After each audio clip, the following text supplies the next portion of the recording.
નમસ્કાર વિદ્યાર્થી મિત્રો, BA સેમિસ્ટર 1 હિસ્ટ્રી પેપર 2 માં આપણે છેલ્લે ઈસવીસન 1776 ની અમેરિકન ક્રાંતિના પરિણામોની ચર્ચા કરતા હતા અને એમાં અગાઉના વિડીયોમાં આપણે વિશ્વમાં સૌપ્રથમ લેખિત બંધારણ, સમવાય તંત્રની સ્થાપના અને ફ્રાન્સ અને સ્પેનને મળેલા પ્રાદેશિક લાભોની ચર્ચા આપણે અગાઉના વિડીયોમાં કરી. આજે આ ક્રાંતિનું પરિણામ એ આવ્યું કે ઇંગ્લેન્ડની રાજકીય પ્રતિષ્ઠાને હાનિ પહોંચી. તો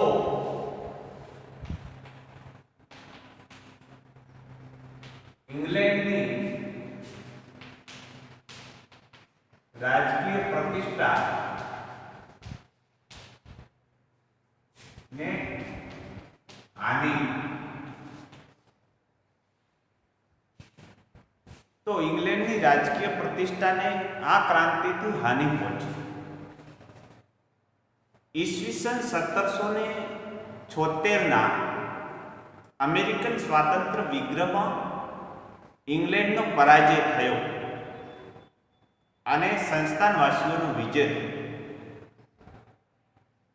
જેથી કરીને વિશ્વના દેશોમાં સંસ્થાનવાસીઓ સામે ઇંગ્લેન્ડનો પરાજય થતા એનો જે રાજકીય માન મોભો હતો, એની જે પ્રતિષ્ઠા હતી, એને અસર પહોંચી અને એક વિશાળ સામ્રાજ્યવાદી દેશ ઇંગ્લેન્ડનું હારી જવું એ એક અપમાનજનક ગણી શકાય. એટલે વિશ્વના દેશોમાં ઇંગ્લેન્ડનું માન ઓછું થયું. એટલે આ રીતે ઇંગ્લેન્ડની જે રાજકીય પ્રતિષ્ઠા હતી વિશ્વમાં, એને અસર થઈ, એને હાનિ પહોંચી અને એક ઔદ્યોગિક ક્રાંતિની જનની ઇંગ્લેન્ડ જેવો દેશ, વિશાળ સામ્રાજ્ય ધરાવતો દેશ, એ અમેરિકન સંસ્થાનવાસીઓ સામે હારતા એની પ્રતિષ્ઠાને મોટો ધક્કો પહોંચ્યો, મોટું નુકસાન થયું. એટલે અમેરિકન સ્વાતંત્ર્ય વિગ્રહનું એક પરિણામ એ પણ આવ્યું કે ઇંગ્લેન્ડની રાજકીય પ્રતિષ્ઠાને હાનિ થઈ. બીજું જે એનું પરિણામ છે એ સામ્રાજ્યવાદ સામે સૌપ્રથમ વિગ્રહમાં વિજય.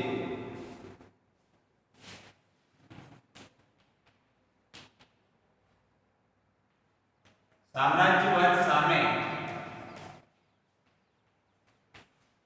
સૌપ્રથમ વિગ્રહમાં વિજય. તો સંસ્થાનો ઉપર ઇંગ્લેન્ડનું સામ્રાજ્ય હતું. અમેરિકા ઇંગ્લેન્ડનું સામ્રાજ્ય હતું.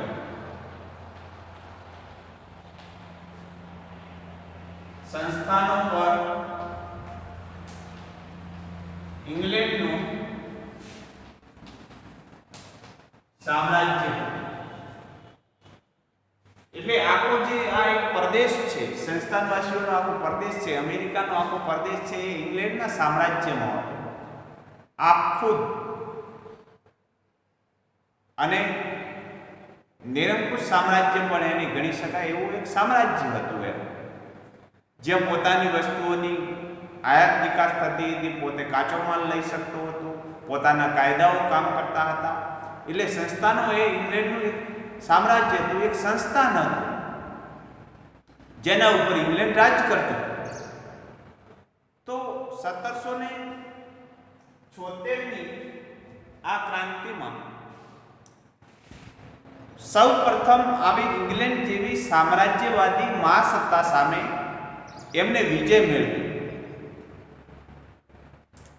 એટલે વિશ્વમાં એવી અસર થઈ કે જો કોઈ પણ આપખુદ સામ્રાજ્યવાદી સત્તા સામે, આપખુદ સામ્રાજ્યવાદી દેશ સામે પણ જો પ્રજા એક થશે, પ્રજાનો જુવાળ,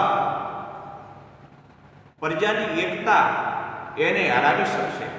એટલે વિશ્વના જે કંઈ રાષ્ટ્રવીરો હોય, પોતાના દેશમાં પણ આવી આખો સામ્રાજ્યવાદી સત્તાઓ સામે લડવા માટે આ વિગ્રહ, અમેરિકન સ્વાતંત્ર્ય વિગ્રહથી પ્રેરણા મળે કે આપણા દેશમાં પણ આ સામ્રાજ્યવાદી સત્તાઓ સામે આપણે લડીશું. એટલે અમેરિકન ક્રાંતિ પછી આવી આખું સત્તાઓ સામે વિશ્વના દેશોએ પોતાનું માથું ઊંચક્યું અને વિશ્વના દેશોના રાષ્ટ્રપુરુષોએ આવી આખો નિરંકુશ સત્તાઓ સામ્રાજ્યવાદ સામે લડવા માટે આ અમેરિકન સ્વાતંત્ર્ય વિગ્રહમાંથી પ્રેરણા મેળવી. અને ત્યાર પછી ઘણી બધી ક્રાંતિઓ થઈ છે. 1789માં ફ્રાન્સની ક્રાંતિ થઈ, જે આપખુદ અને નિરંકુશ લુઈ રાજાઓનું શાસન હતું. ભારતમાં પણ ઇંગ્લેન્ડ જેવા સામ્રાજ્યવાદી દેશ સામે લડવા માટે જુદી જુદી ચળવળો શરૂ થઈ ગઈ હતી. 1920નું અસહકારનું આંદોલન, 1930માં દાંડી કૂચ, 1942નું હિંદ છોડો આંદોલન. તો આ જુદી જુદી ચળવળો એ શરૂ થઈ ગઈ હતી. એટલે આ વિગ્રહમાં સામ્રાજ્યવાદ સામે સૌપ્રથમ વિગ્રહમાં વિજય મળ્યો સંસ્થાનવાસીઓથી, અને જેથી કરીને વિશ્વના બીજા દેશોએ પણ સામ્રાજ્યવાદ સામે લડવા માટે આ વિગ્રહથી પ્રેરણા મળી. પછી એક સામ્રાજ્યનો અસ્ત, બીજાનો ઉદય.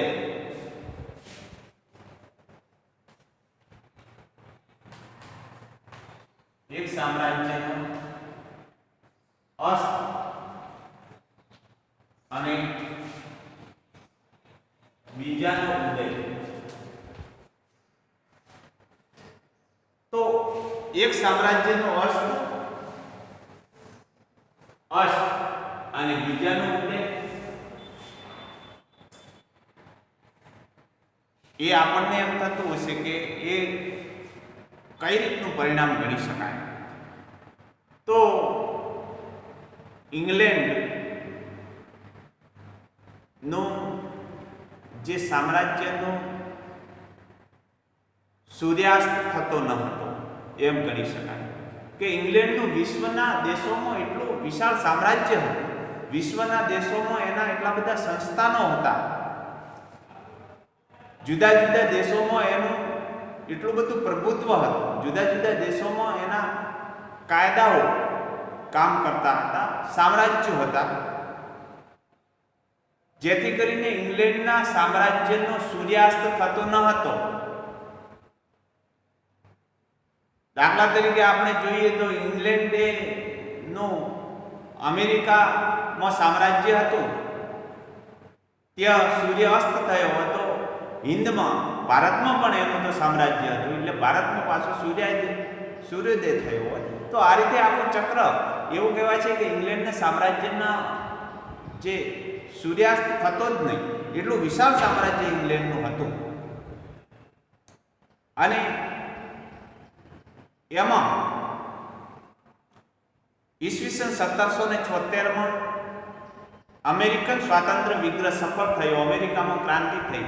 એટલે અમેરિકાના પોતાના સામ્રાજ્યનો અસ્ત થયો. એટલે એક સામ્રાજ્યનો અસ્ત થયો. કયો? અમેરિકન સંસ્થાનો ઉપર જે એનું સામ્રાજ્ય હતું એનો અસ્ત થયો ઇંગ્લેન્ડનો. તો બીજાનો ઉદય થયો હિન્દમાં, ભારતમાં. ભારતમાં એને વધુ પોતાનું પ્રભુત્વ સ્થાપવા માટે પ્રયત્નો કર્યા. ઇંગ્લેન્ડનો એક અમેરિકાના સામ્રાજ્યનો અસ્ત થયો, તો એને બીજી બાજુ ભારત ઉપર વધારે ધ્યાન આપ્યું. ભારતમાં પોતાનું સામ્રાજ્ય ટકી રહે, પોતાના સામ્રાજ્યનો વિકાસ થાય એ માટે એને પ્રયત્ન કર્યા.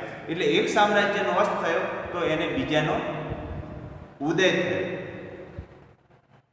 એટલે આ રીતે ઇંગ્લેન્ડ એક સામ્રાજ્યવાદી દેશ હતો. ચીનમાં પણ એનું સામ્રાજ્ય હતું. વિશ્વના જુદા જુદા દેશો ઉપર એનું પ્રભુત્વ હતું અને એટલા માટે એને અમેરિકન સંસ્થાનોના સામ્રાજ્યનો અસ્ત થયો. તો ભારત જેવા દેશમાં, હિન્દમાં, એશિયાના દેશોમાં પોતાના સામ્રાજ્ય સ્થાપવા માટે પ્રયત્ન કર્યો, વધારે ધ્યાન આપ્યું. એટલે યુરોપિયન સામ્રાજ્યનો અસ્ત થયો. તો એશિયામાં પોતાનું સામ્રાજ્ય સ્થાપવા માટે પ્રયત્નો એને કર્યો અને વધારે મહત્ત્વ એ એશિયામાં આપ્યું. એટલે એક સામ્રાજ્યનો અસ્ત થયો તો બીજાનો ઉદય થયો. તો આ પણ અમેરિકન સ્વાતંત્ર્ય વિગ્રહનું મહત્ત્વનું પરિણામ ગણાવી શકાય. ધન્યવાદ.